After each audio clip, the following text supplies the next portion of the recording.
नमस्कार दोस्तों, मैं हूं योगेंद्र शर्मा, आपके अपने YouTube channel youth study point पर। आज है 5 जून 2020 और 5 जून 2020 को जितने भी महत्वपूर्ण प्रश्न हमारी प्रतियोगिता परीक्षाओं को प्रभावित कर सकते हैं, हम उन सभी पर विस्तार से चर्चा करेंगे। आज की अपनी चर्चा प्रारंभ हो उससे पहले हम चलते हैं हमारे कल के प्रश्न की ओर। अपना कल का प्रश्न था, बिहाइंड द मास्क नामक पुस्तक किसने लिखी है। 4 विकल्प दिए गए थे, मोहम्मद अब्दुल मन्नान, मोहम्मद परवेज, जॉर्ज फ्लायड या जॉर्ज रूपर्ट। तो इसका सही उत्तर था मोहम्मद अब्दुल मन्नान। अब हम अपने आज के प्रश्नों की चर्चा करते हैं। दोस्तों, यदि आपको ये वीडियो अच्छा लगे तो आप इसको लाइक ज़रूर करें। जिन्होंने सब्सक्राइब नहीं किया है वो सब्सक्राइब भी करें और अपने अन्य दोस्तों के साथ अधिक से अधिक शेयर करें, ताकि जो भी प्रतियोगिता परीक्षाओं की तैयारी कर रहे हैं उन सभी को फ़ायदा मिले। तो आज का अपना पहला प्रश्न है, मासूम बच्चों की पीड़ा का अंतर्राष्ट्रीय दिवस कब मनाया जाता है। 4 विकल्प हैं, 1 जून को, 3 जून को, 2 जून को या 4 जून को। तो इसका सही उत्तर है 4 जून को। वस्तुतः 19 अगस्त 1982 को फिलिस्तीन के एक सवाल पर संयुक्त राष्ट्र संघ ने यह अंतर्राष्ट्रीय दिवस मनाए जाने की घोषणा की थी। यह हिंसा से ग्रसित उन बच्चों की स्मृति में मनाया जाता है जो शारीरिक व मानसिक रूप से हिंसा से पीड़ित होते हैं, हिंसा से ग्रस्त होते हैं। इसके बाद है आज का अपना दूसरा प्रश्न। आज का दूसरा प्रश्न है, किस देश में 2 से अधिक व्यक्ति एक साथ किसी अन्य के घर में रात्रि निवास नहीं कर सकते हैं।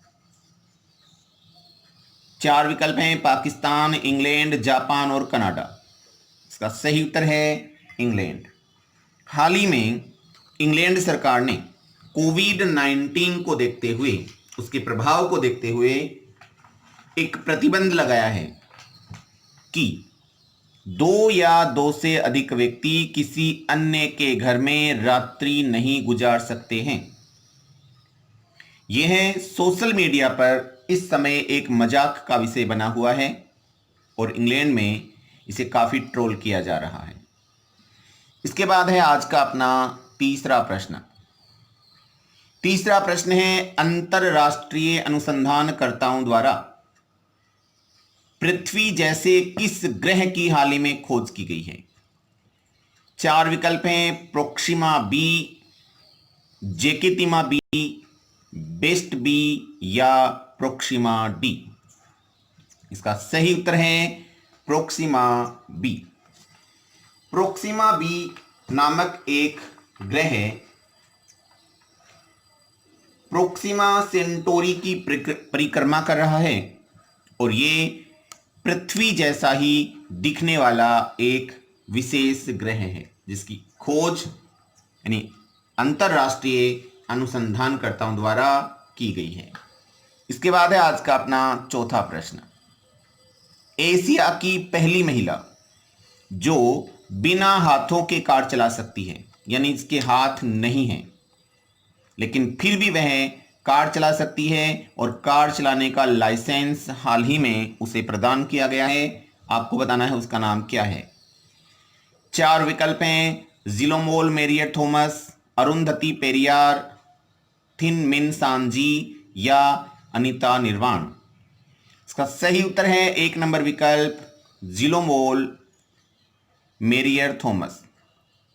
यह है भारत में केरल की रहने वाली एक युवती है जिसके दोनों हाथ नहीं हैं, लेकिन फिर भी यह कार आसानी से चला सकती है।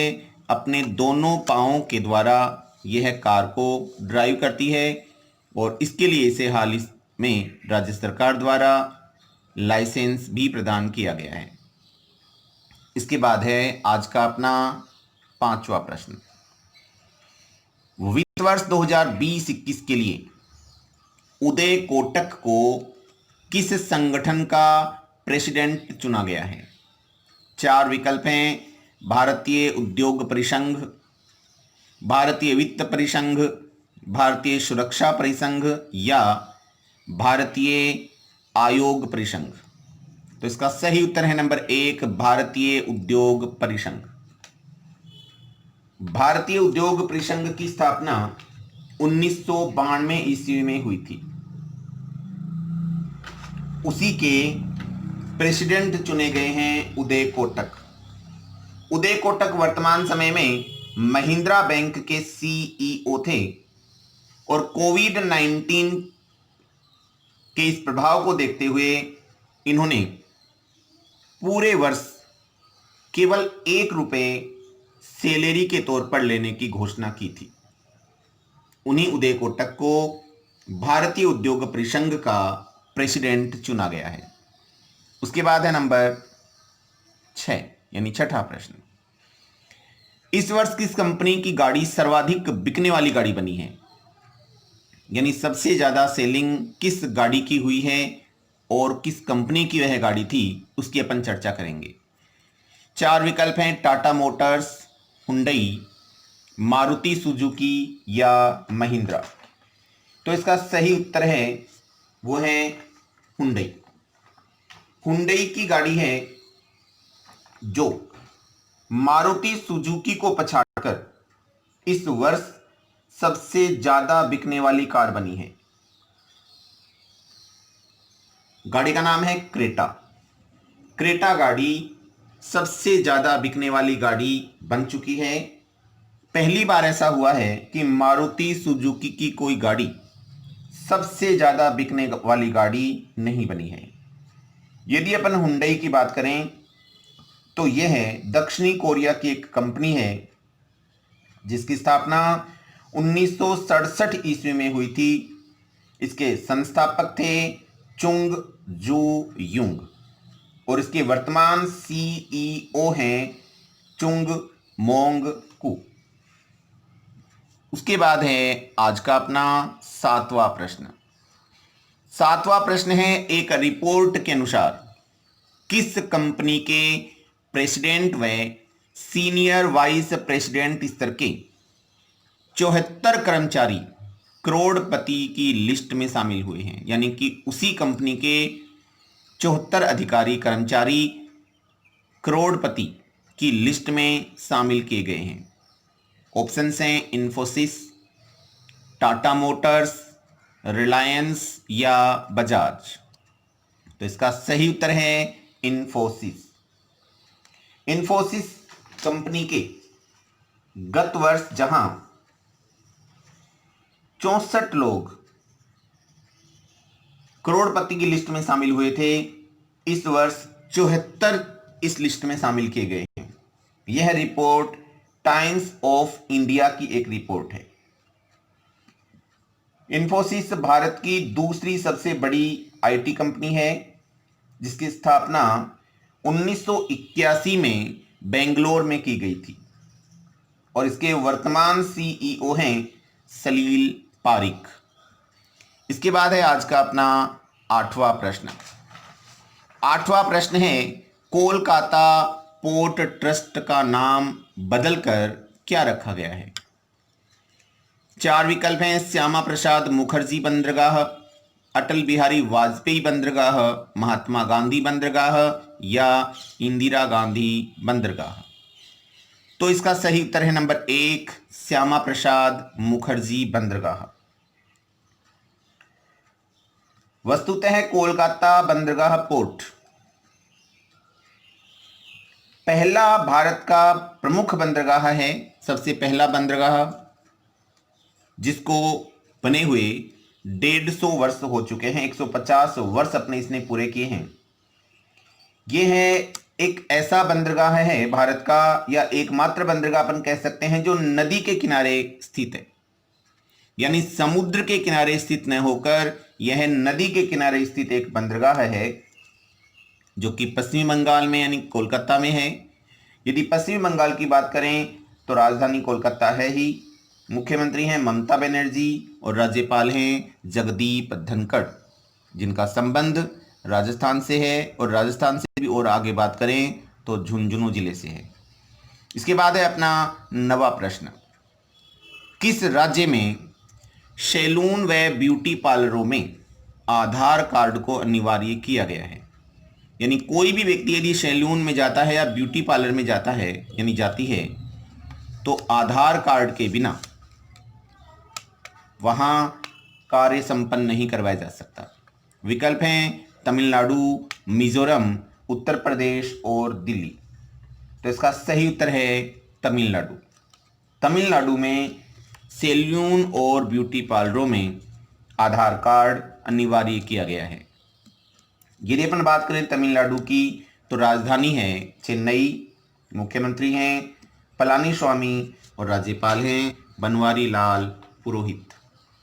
उसके बाद है आज का अपना 10वां प्रश्न, किस राज्य सरकार ने online portal skill register launch किया है?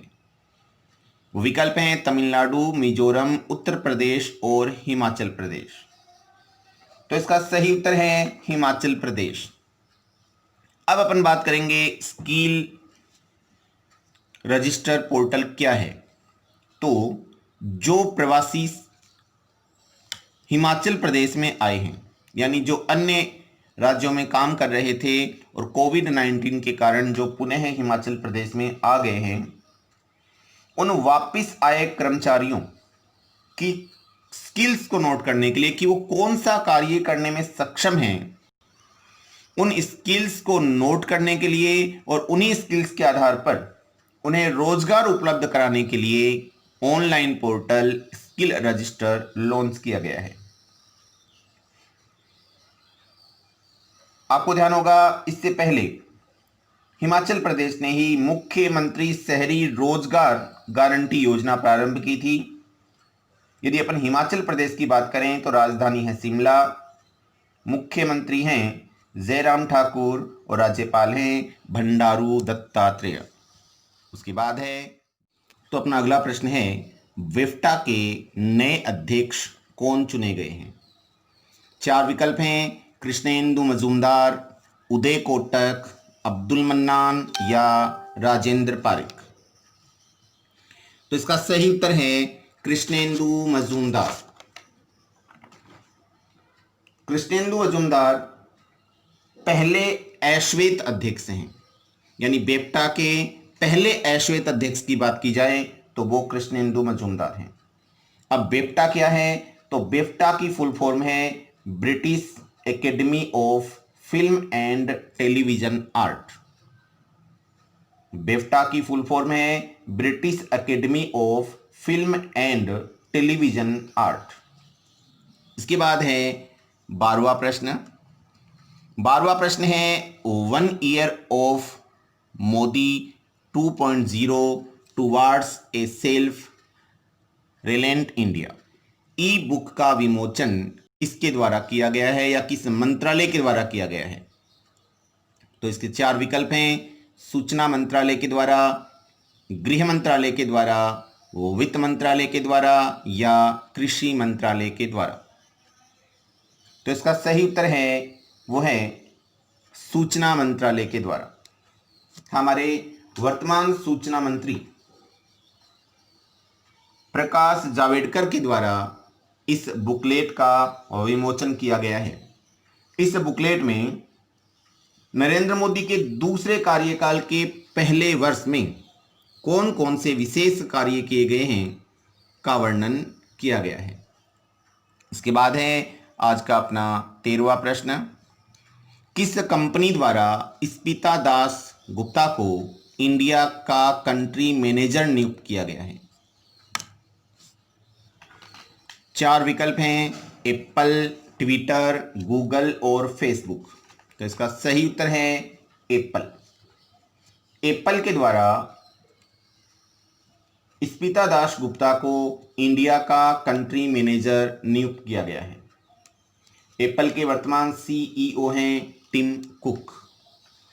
इसके बाद है आज का 14वां प्रश्न। 14वां प्रश्न है, राजस्थान सरकार ने फ्लैगशिप कार्यक्रम में कितनी योजनाओं को शामिल किया है? वो विकल्प हैं 15 योजनाएं, 14 योजनाएं, 16 योजनाएं या 17 योजनाएं। तो इसका सही उत्तर है कुल 15 योजनाओं को फ्लैगशिप कार्यक्रम में शामिल किया गया है। अब अपन वार्ता करते हैं कि फ्लैगशिप कार्यक्रम क्या होता है। तो देखिए, फ्लैगशिप कार्यक्रम वह कार्यक्रम होता है जिसमें जुड़ी हुई योजनाओं पर विशेष मॉनिटरिंग की जाती है, यानी प्रति व्यक्ति को इससे कितना लाभ पहुंचा है, ये योजनाएं किस स्तर पे चल रही हैं, इन योजनाओं में कुल कितना पैसा खर्च हुआ है, कितना होना बाकी है, इन पर विशेष निगरानी की जाती है, विशेष मॉनिटरिंग की जाती है। तो इस तरह की कुल 15 योजनाओं को इसमें शामिल किया गया है। विशेषकर जैसे अपन शुद्ध के लिए युद्ध, निराला राजस्थान, निःशुल्क दवा योजना, आयुष्मान भारत, महात्मा गांधी राजस्थान स्वास्थ्य बीमा योजना, 1 रुपये 1 किलो गेहूं योजना, ये कुछ विशेष योजनाएं थी जो मैंने आपको बताई हैं। इसके लिए चिकित्सा विभाग, खाद्य विभाग, स्कूली शिक्षा विभाग, सामाजिक न्याय विभाग, कृषि विभाग, लघु व सूक्ष्म उद्योग आदि विभागों को शामिल किया गया है। इसके बाद है आज का अपना 15वां प्रश्न। केंद्र सरकार की एक रिपोर्ट के अनुसार कौन सा राज्य कोविड-19 की रोकथाम में श्रेष्ठ स्थान पर रहा है? यानी केंद्र सरकार द्वारा हाल ही में 10 राज्यों पर एक रिसर्च किया गया।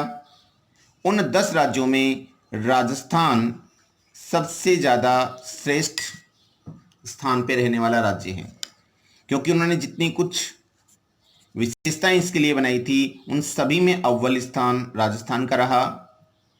अपन यदि एक छोटी सी बात करें तो भारत में अब तक 35 लाख लोगों पर कुल रिसर्च हुई है, यानी कोविड-19 के टेस्ट हुए हैं 35 लाख लोगों पर, जिनमें से 40 यानी 4 लाख अकेले राजस्थान में हुए हैं। तो इस प्रतिशत के आधार पे ही हम ये कह सकते हैं कि राजस्थान कोविड-19 की रोकथाम में अव्वल स्थान रख रहा है। वैसे कुल अब तक जितने टेस्ट हुए हैं उनमें राजस्थान अपना श्रेष्ठ स्थान रख रहा है। अब है आज का अपना विशेष प्रश्न, और विशेष प्रश्न है, किसके द्वारा short video making app Collab को लॉन्च किया गया है? विकल्प हैं फेसबुक, गूगल, अमेज़न या ट्विटर। इसका उत्तर आपको कमेंट बॉक्स में लिखना है। इसी के साथ आज की अपनी चर्चा समाप्त होती है। जय हिंद, जय भारत।